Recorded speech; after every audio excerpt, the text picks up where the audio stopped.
Baik, Assalamualaikum warahmatullahi wabarakatuh. Selamat siang, salam sejahtera untuk kita semua. Puji syukur kita panjatkan kehadirat Tuhan Yang Maha Esa karena atas rahmat dan karunia-Nya kita bisa berkumpul bersama untuk menimba ilmu dalam acara ini. Sebelumnya, izin memperkenalkan diri, saya Gilang Nurdiana selaku pemandu acara di acara kali ini. Selanjutnya perkenalkan juga rekan saya yaitu Prengki Arigianto sebagai pemateri dalam acara ini. Selanjutnya Sri Patricia sebagai pemateri juga. Dan terakhir ada saudara Satria Firjian Pramudia sebagai audiens dalam kesempatan kali ini. Baik, dalam kesempatan kali ini kami akan mengusung tema yaitu tindak pidana asusila terhadap anak ditinjau dari perspektif pelaku. Baik, ada adagium yang mengatakan fiat justitia ruat caelum, yang artinya tegakkanlah keadilan meskipun langit akan runtuh. Adagium tersebut selalu dijunjung tinggi oleh aparat penegak hukum dan aparat keadilan, dan para pencari keadilan, termasuk para korban dari tindak pidana asusila ini. Nah, dalam kesempatan ini kami akan menjabarkan mengenai tindak pidana asusila terhadap anak ditinjau dari perspektif pelaku, dan lalu bagaimana penegakan hukum terkait pelaku tindak pidana asusila ini dan bagaimana solusi dalam menangani perbuatan dari tindak pidana asusila tersebut. Baik, kepada pemateri Sri Patricia dipersilakan untuk memaparkan materi. Ya, baik, terima kasih, Gilang. Saya akan menjelaskan yang mengenai materi kita hari ini, mengenai topik kita. Kita ketahui banyak sekali kenakalan-kenakalan remaja yang terjadi ya. Dan salah satu contohnya ya seperti topik kita hari ini tentang asusila. Nah, jadi kan topik kita itu adalah penanggulangan tindak pidana asusila terhadap anak yang ditinjau tuh dari perspektif pelaku. Jadi dalam sistem perundang-undangan hukum pidana, arti kata tindak pidana itu adalah suatu kejahatan ataupun pelanggaran yang bertentangan dengan undang-undang. Sedangkan mengenai asusila itu adalah suatu perbuatan atau tingkah laku yang menyimpang dari norma-norma atau kaidah kesopanan. Jadi kalau kita lihat mengenai kejahatan asusila itu dapat terjadi juga ya dalam kapan saja, waktunya kapan saja, di mana saja, pelakunya pun siapa saja, tidak mengenal usia tua ataupun muda. Nah, banyak nih kalangan anak remaja yang menjadi pelaku kejahatan asusila. Dalam Undang-Undang Nomor 35 Tahun 2014, Pasal 1 ayat 1 itu disebutkan bahwa anak itu adalah seorang yang belum berusia 18 tahun dan juga yang masih termasuk dalam kandungan. Sedangkan kan yang topik kita mengenai kenakalan remaja ya, yang mana kalau remaja itu adalah semua orang yang berusia antara 13 tahun sampai 21 tahun. Maka dapat dikatakan nih bahwa remaja awal dan remaja madya itu termasuk anak-anak. Untuk mengenai ketentuan hukum pidananya itu, kejahatan terhadap kesusilaan itu diatur tuh dalam KUHP, yang mana dalam buku 2, bab ke-14, di dalam pasal 281 sampai 291. Sedangkan untuk mengenai pelanggaran asusila itu sendiri, itu diatur tuh dalam buku ketiga, bab ke-4, pasal 532 sampai 547. Jadi mengenai pembahasan kita yang mengenai anak, untuk memberikan jaminan yang lebih dalam mengenai perlindungan anak itu, si pemerintah ini telah mengeluarkan Undang-Undang Nomor 17 Tahun 2016 tentang penetapan peraturan pemerintah pengganti Undang-Undang Nomor 1 Tahun 2016 tentang perubahan kedua atas Undang-Undang Nomor 23 Tahun 2002 tentang perlindungan anak. Jadi dalam sistem peradilan anak, sebagaimana yang diatur dalam Undang-Undang Nomor 11 Tahun 2012 tentang pengadilan anak, itu penyelesaian perkara anak itu melalui mekanisme diversi yang melalui pendekatan keadilan restoratif. Gitu. Jadi kalau mengenai ketentuannya seperti itu. Jadi kalau mengenai jenis-jenis pelanggaran norma kesusilaan itu ada bermacam-macam. Yang pertama itu ada voyeurisme. Apa itu voyeurisme? Jadi itu voyeurisme itu adalah perbuatan asusila dengan cara melihat langsung atau menonton aurat lawan jenis melalui perantara. Misalnya itu kayak mengintip orang lagi mandi, atau enggak kayak juga menonton film-film porno gitu. Terus ada juga yang jenis kedua itu zina, yang mana itu adalah hubungan seksual antara laki-laki dan perempuan tanpa ada ikatan pernikahan. Nah, kan anak remaja ini adalah orang-orang yang labil dan belum mampu menguasai nafsunya. Jadi sering terjadi zina gitu. Terus ada juga yang jenis ketiga, homoseksual dan lesbian. yang mana itu hubungan sejenis antara dua orang laki-laki itu yang disebut homoseksual dan dua orang perempuan yang sejenis melakukan hubungan yang disebut dengan lesbian. Terus ada jenis masturbasi yang mana itu pemuasan nafsu seksual seseorang dengan menggunakan lengan sebagai alatnya. Nah, kenapa masturbasi ini termasuk juga jenis pelanggaran asusila? Kalau dia melakukan masturbasi di tempat kalangan umum itu suatu asusila, perbuatan asusila gitu deh. Terus ada jenis selanjutnya itu ada fetisme, yang mana si pelaku ini meraih kepuasan seksualnya itu dengan cara memegang, melihat, atau memiliki benda kepunyaan lawan jenis. Contohnya itu kayak pakaian dalam, itu kayak mungkin pencabulan lah ya. Terus ada juga jenis pemerkosaan, yang mana perbuatan di mana pelaku itu melakukan hubungan seksual melalui pemaksaan. Jadi itu pemerkosaan itu sering terjadi lah kayak kekerasan fisik gitu ya. Terus ada jenis terakhir itu ada pelecehan seksual, itu perbuatan menghina martabat lawan jenis dengan memegang, mencolek, meraba, dan lain sebagainya. Nah, kita tadi sudah membahas berbagai macam jenisnya. Terus apa sih faktor penyebab dari terjadinya tindak pidana asusila yang dilakukan oleh anak itu sendiri? Itu ada faktor dari internal maupun eksternal. Kalau kita melihat dari internal itu ada kayak faktor keluarga, yang mana seorang anak itu dapat menjadi peluang pelaku kejahatan itu dikarenakan misalnya tuh kayak entah dia broken home atau enggak dia kurangnya mendapatkan kasih sayang atau perhatian dari si keluarganya atau enggak si keluarganya itu kurang mendidik anaknya entah pun si keluarganya itu kurang pengawasan terhadap anaknya gitu. Nah, terus juga ada faktor yang kedua itu eksternal, itu lingkungan pergaulan. Kenapa jadikan faktor karena jika di dalam internal tadi yang dari keluarga tadi dia tidak mendapatkan suatu perhatian ataupun pengawasan yang cukup dari keluarganya, maka si seorang anak tadi tuh mulai mencari kenyamanan di lingkungan pergaulan. Nah, jika pengaruh lingkungan yang di ditempatkan si anak ini adalah pengaruh lingkungan yang buruk, maka otomatis membentuk mental yang buruk pula dengan si anak tersebut gitu. Terus ada faktor pendidikan. Nah, dalam hal pendidikan di sini yaitu tentang kurangnya pendidikan mengenai ilmu dan pengetahuan seksual. Si anak ini cenderung kurang diberikan pemahaman tentang hal tersebut. Yang mana dalam hal ini, anak dan remaja rentan terhadap informasi yang salah mengenai seks. Jadi, jika tidak mendapatkan pendidikan seks yang sepatutnya, mereka akan mendapatkan pengaruh info tentang seks yang tidak benar gitu. Terus ada juga terakhir nih faktor media massa. Jadi kan anak-anak ini ya suka nonton-nonton film-film pornok ya, atau nggak membaca-baca hal yang berbau-bau seks, dan hal ini merupakan sarana pertama yang merangsang munculnya keinginan anak untuk melakukan suatu kejahatan atau tindak pidana. Begitu kalau menurut penyampaian saya, mengenai penjelasan saya mengenai tindak pidana asusila terhadap anak. Selanjutnya mungkin penjelasan lebih lanjut ya, lebih dalam dijelaskan oleh si teman saya, Prengki. Terima kasih Saudara Sri Patricia. Selanjutnya di sini saya akan memaparkan materi mengenai akibat yang timbul dari pelaku perbuatan tindak pidana asusila. Ini dapat dikenakan hukuman pidana. Selanjutnya, berbagai dampak juga akan ditimbulkan dari para korban tindak pidana asusila dibagi tiga. Yang pertama itu mungkin dari segi psikologis. Jadi dari segi psikologis ini, korban kekerasan dan pelecehan seksual akan mengalami trauma yang mendalam. Selain itu, stres yang diakibatkan korban, yang dialami korban, dapat mengganggu fungsi, kinerja, dan juga perkembangan otak bagi si korban. Selanjutnya yang kedua dari segi fisik. Dari segi fisik ini mungkin kekerasan dan pelecehan seksual pada korban dapat menjadi salah satu faktor utama penularan penyakit menular seksual atau yang kita kenal PMS. Korban juga berpotensi mengalami pendarahan maupun luka internal hingga dalam beberapa kasus bahkan menyebabkan kematian.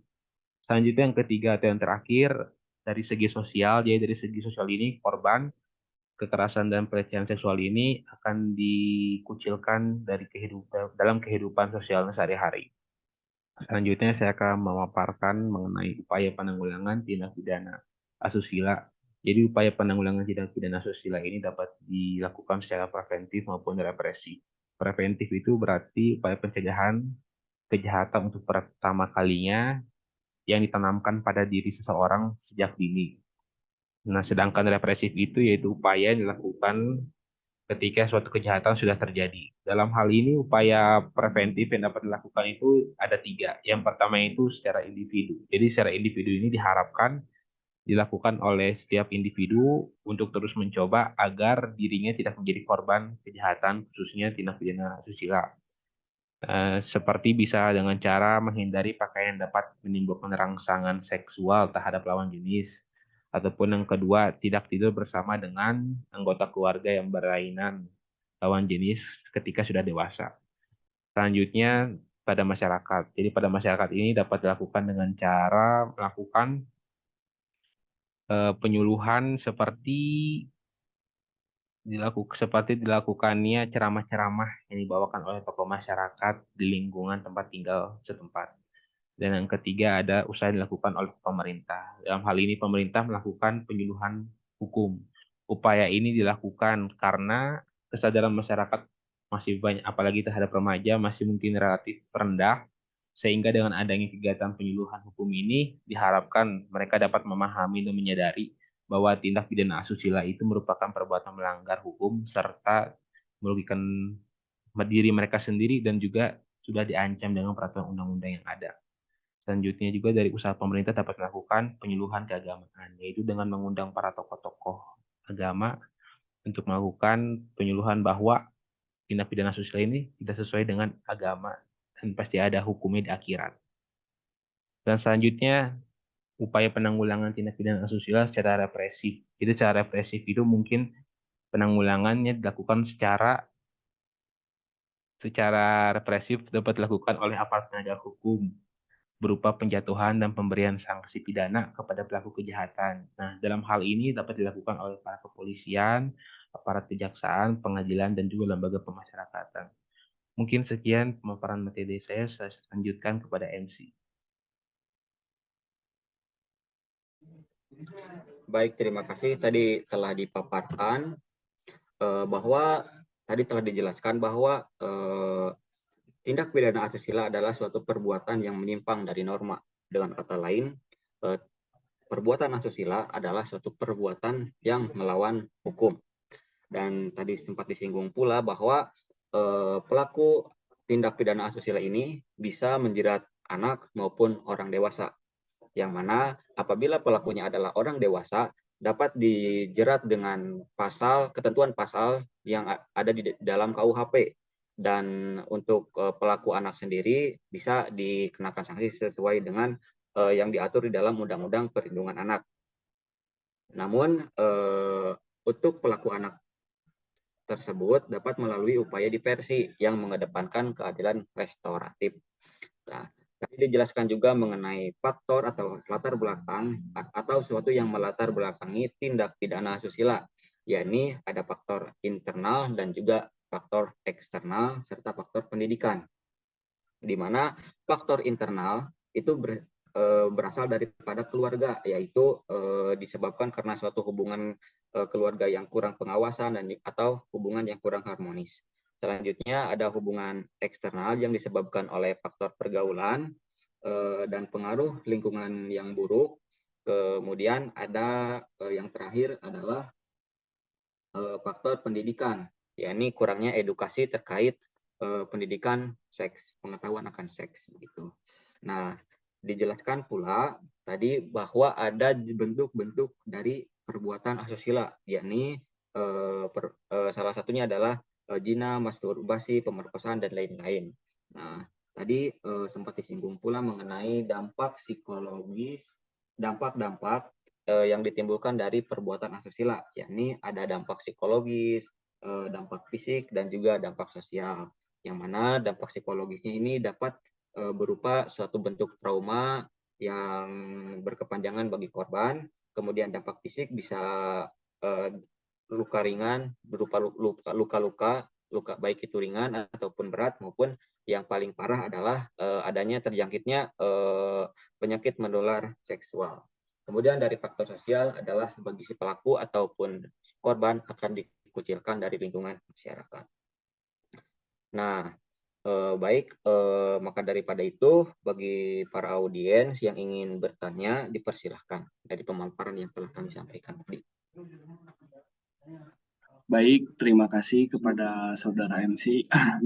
Pemaparan materi yang menarik ya dari Saudara Franky dan Saudari Sri. Bagus, cukup bagus pemaparan materinya. Dari pemaparan materi kalian, saya hanya ingin menyinggung sedikit mengenai diversi.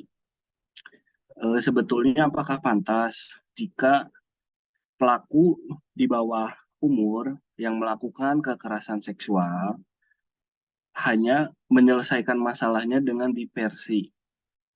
Sedangkan kan tadi sudah dijelaskan dampak ke korban seperti mungkin bisa jadi pemalu untuk psikologinya, lalu mungkin mentalnya yang rusak dan badannya dalam tanda kutip itu udah ternodai lah istilahnya. Nah, apakah pantas penyelesaian diversi diterapkan di kasus mengenai mengenai pelecehan seksual yang telah saudara-saudara jelaskan. Terima kasih. Baik, satu pertanyaan yang menarik dari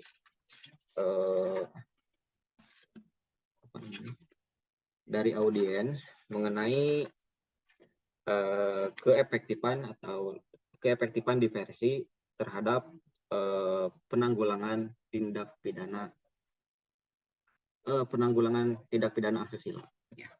Baik, untuk itu kepada pemateri Sri Patricia maupun Frankie untuk menjawab dari pertanyaan audiens tersebut. Dipersilahkan. Oke, terima kasih ya kepada Satria. Ya, pertanyaan yang menarik. Mengenai hal itu, apakah pantas dispersi? Jadi, gini, dispersi itu adalah satu upaya pertama yang dilakukan. Kenapa dispersi ini penting sebagai upaya pertama? Karena kan dispersi ini karena untuk melindungi hak-haknya si anak, melindungi anak gitu. Jadi kalau si pelaku melakukan tindak pidana asusila, jadi melakukan dari upaya dispersi ini agar si anak ini terhindar dari namanya efek negatif, dampak negatif dari perkembangan psikologisnya gitu. Jadi hak-hak anak ini baik korban maupun pelaku tuh penting gitu untuk dilindungi. Makanya upaya pertama itu adalah dispersi. Namun apakah pantas juga jika melakukan pelecehan seksual yang terjadi kekerasan fisik mungkin gitu ya. Nah, itu kita ada namanya unsur tindak pidana pada alasan pemaaf. Jadi harus dipertimbangkan dulu nih model atau bentuk tanggung jawabnya itu di mana yang dilakukan si anak. Jadi tindak pidana yang perlu dilakukan itu yang diberikan oleh negara itu ada hukuman tindak pidana yang mana pidananya itu maksimal sepertiga pidana pokok yang diancam kepadanya. Atau enggak juga ya dimasukkan ke lembaga permasyarakatan, atau enggak dimasukkan dalam panti sosial atau panti rehabilitas anak, atau enggak ya tadi kalau misalnya perlakuannya atau tindakannya tidak terlalu yang fatal ya, mungkin dikembalikan kepada orang tua untuk dididik kembali. Itu sih menurut saya. Baik, tadi telah dipaparkan oleh saudara Sri Patricia bahwa upaya diversi itu merupakan suatu alternatif apabila si anak terbukti atau melakukan tindak pidana asusila. Nah, jadi untuk anak itu bisa dikatakan sebagai pelaku tindak pidana asusila dan akan dikenakan sanksi, tidak bagi seorang anak itu tidak dapat maksud saya bagi seorang anak itu tidak bisa langsung dikenakan sanksi pidana, namun akan dikenakan sanksi berupa diversi terlebih dahulu, berupa seperti menegakkan keadilan secara restoratif. Baik, ada tanggapan lain dari saudara Frankie mungkin? Apa cukup? Mungkin tanggapan itu sudah diwakilkan oleh saudari Sri Patricia, jadi cukup. Oke, baik, kalau tidak ada untuk saudara audiens, apakah Anda sudah merasa cukup dengan pemaparan ini? Ya, bagus. Sudah merasa cukup. Baik, tibalah kita di penghujung acara. Kepada para pemateri dan para audiens, saya ucapkan terima kasih banyak atas ilmu dan pemaparannya, atas partisipasinya juga. Untuk itu saya tutup. Billahi taufik wal hidayah. Wassalamualaikum warahmatullahi wabarakatuh.